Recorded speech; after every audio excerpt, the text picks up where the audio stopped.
Okay, for charity, now there are going to be several videos sent to you. Each one is short, and each one is used to revise one particular area in your science. Now, I will not be able to cover everything, but if you go through all these videos, I will have covered most of the things that you need to know. Of course, you would have revised everything already up to this point. What I'm doing today here is just something extra to help you to remember and to tease out some ideas here. I'm using a set of paper from my previous school, so you don't have this.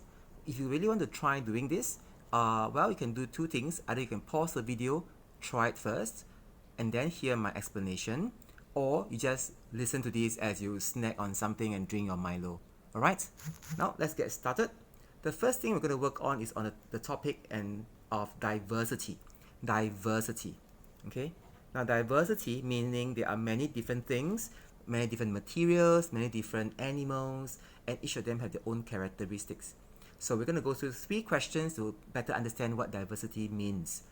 Alright? So the first 3 questions here we're going to cover is about diversity of living things. So let's take a look at this question. Here is where you can pause if you want to try this. Okay, let's start.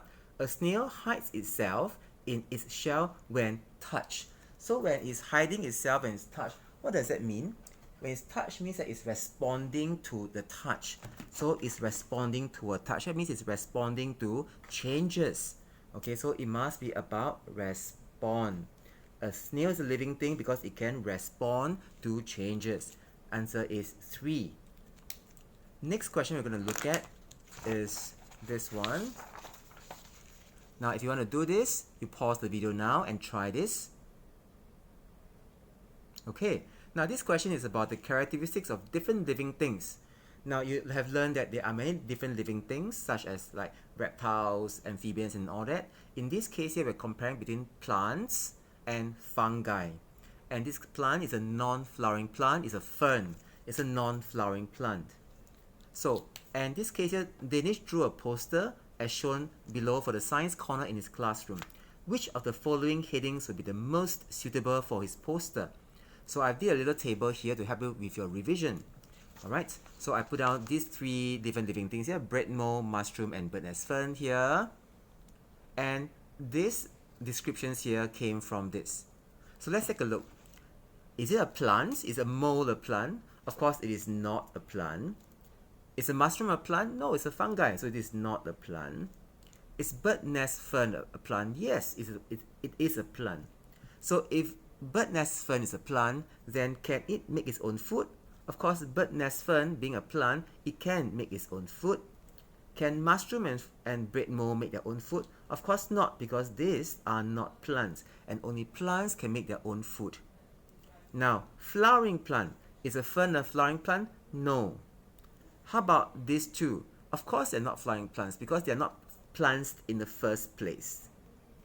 Finally, reproduce from spores. Now, you remember that ferns and fungi all reproduce from spores. So which heading would be the most suitable to describe all of these 3? Then we need something with yes across everything. And that means reproduce from spores. So the answer is this. Number 4, organisms that reproduce from spores. Next one now for this video. Question here. You take a look. If you want to try this, you can pause this now. Okay, let's start.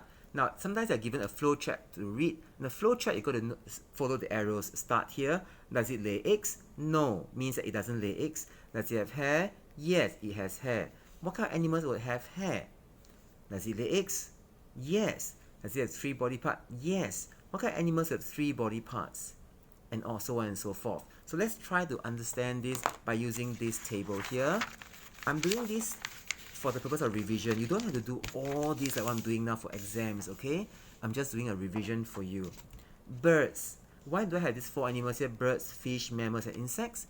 Because these 4 animals appear in these options here. So let's take a look. Birds. Do birds lay eggs? Yes, birds lay eggs. Do birds have hair? No, I'm not going to tick it. Birds, no 3 body parts. This is only for insects.